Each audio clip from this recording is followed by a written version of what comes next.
নমস্কার, আপনারা দেখছেন TV9 বাংলা ডিজিটাল। আমি কমলেশ। বৃষ্টি এবং বর্ষা নিয়ে বেশ কিছু গুরুত্বপূর্ণ আপডেট রয়েছে যেগুলো আপনাদের সঙ্গে শেয়ার করব। প্রথমত, নিম্নচাপ সৃষ্টি হয়েছে, বাংলায় দুর্যোগপূর্ণ আবহাওয়ার আশঙ্কা রয়েছে।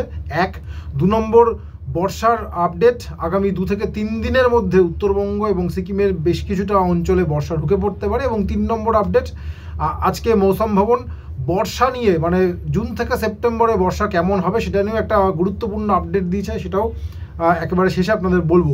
শুরুতেই নিম্নচাপে নজর রাখি। আবহবিদরা যে নিম্নচাপের কথা বলছিলেন, বঙ্গোপসাগরে ঘূর্ণাবর্ত শক্তি বাড়িয়ে নিম্নচাপে পরিণত হয়েছে। এটা হয়তো আগামী 2 দিনে আরও খানিকটা শক্তি বাড়াবে, এরকমই ইঙ্গিত এখনো পর্যন্ত রয়েছে। নিম্নচাপটা রয়েছে উড়িষ্যা উপকূলে, সেটা উত্তরমুখে এগোবে। যদি উত্তরমুখে এগোয় সেক্ষেত্রে নিম্নচাপটা দক্ষিণবঙ্গের খুব কাছাকাছি বা দক্ষিণবঙ্গের একেবারে উপরে সরে আসতে পারে। এই সম্ভাবনার কথা মাথায় রেখেই আবহবিদরা পূর্বাভাস দিয়েছেন দক্ষিণবঙ্গ এমনকি উত্তরবঙ্গেও ভারী থেকে অতি ভারী বৃষ্টি, এমনকি তার বেশিও বৃষ্টি হওয়ার একটা আশঙ্কা তৈরি হয়েছে। তেমনই পূর্বাভাস কয়েকটা গুরুত্বপূর্ণ জায়গা আপনাদের সঙ্গে শেয়ার করা দরকার।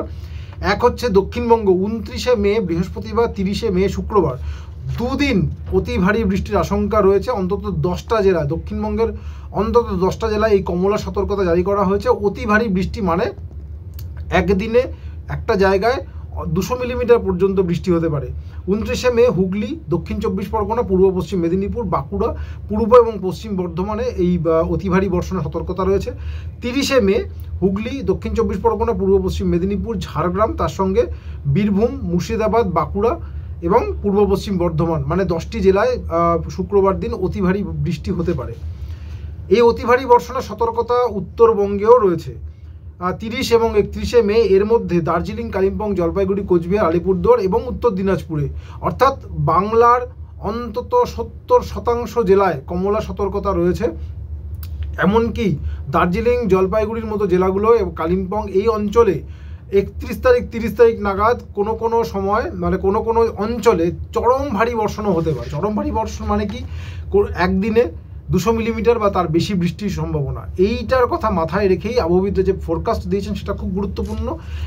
উত্তরবঙ্গে স্থানীয় মানুষ তো বটে, এই মুহূর্তে উত্তরবঙ্গে প্রচুর পর্যটক রয়েছেন, স্কুলগুলোতে গরমের ছুটি চলছে, ফলে অনেকেই এই মুহূর্তে পাহাড়ে রয়েছেন। পাহাড়ি এলাকায় এই বৃষ্টির প্রভাবে ধস নামতে পারে, ফলে সেটার কথা অবশ্যই মাথায় রাখতে হবে। বিশেষ করে 30, 31 এবং 1 এই স্প্যানটাতে, 30, 31 মে এবং 1 জুন।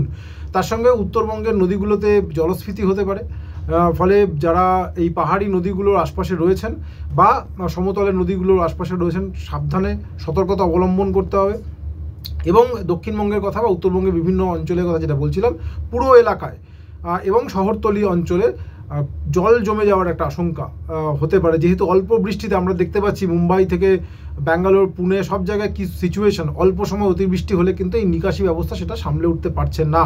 আর একটা ক্ষতির জায়গা হচ্ছে চাষ। যেহেতু অনেকগুলো দিন এবং অনেকটা বেশি বৃষ্টির পূর্বাভাস, সেক্ষেত্রে বিশেষ করে সবজি চাষে একটা ক্ষয়ক্ষতির আশঙ্কা রয়েছে। যদিও ধান চাষিদের জন্য একটা বড় সুখবর এই বৃষ্টিটা। অন্য বছর মে মাসে বা জুনের একটা বড় সময় জুড়ে বৃষ্টি হয় না, ফলে আমন ধানের বীজতলা তৈরি এবং বীজতলাকে বাঁচিয়ে রাখার জন্য অনেক সময় মানে পয়সা খরচা করে সেচের জল ব্যবহার করতে হয়।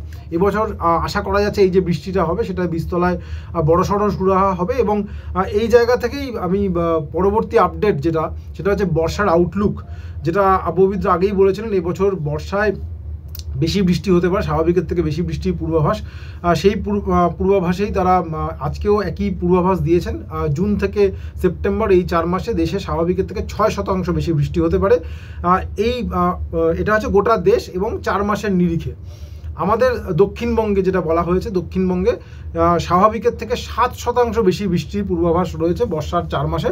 যদিও আপনারা বাদিকের এই ছবিটা দেখলে বুঝতে পারবেন, যদিও দক্ষিণবঙ্গের এবং উত্তরবঙ্গ মানে আমাদের রাজ্যের যে মধ্যভাগটা, বিশেষ করে যেখানে মুর্শিদাবাদ, খানিকটা নদিয়া, কিছুটা বীরভূম, ওদিকে মালদা, খানিকটা দিনাজপুর, এই যে জোনটা মানে রাজ্যের মধ্যভাগ বলা যায়, এখানে কিন্তু বর্ষা 4 মাসে খানিকটা, যে জায়গাটা হলুদ দেখুন, আর খানিকটা উপকূলীয় অংশে রয়েছে। এই হলুদ অংশটাতে বৃষ্টি স্বাভাবিকের থেকে একটু কম হতে পারে। বাকি দক্ষিণবঙ্গে বেশিরভাগ জায়গাতেই কিন্তু দেখা যাচ্ছে নীল, মানে স্বাভাবিকের থেকে বেশি বৃষ্টি হতে পারে। এবং উত্তরবঙ্গেও মোটামুটি নীল সবুজ রয়েছে। উত্তর পূর্ব ভারতে অনেকটা ঘাটতি হওয়ার একটা আশঙ্কা রয়েছে, কিন্তু বাকি আমাদের দেশ যদি বলে, দেশ এবং দক্ষিণবঙ্গ সব জায়গাতেই স্বাভাবিকের থেকে বেশি বৃষ্টির পূর্বাভাস। এটা হচ্ছে বর্ষার 4 মাস।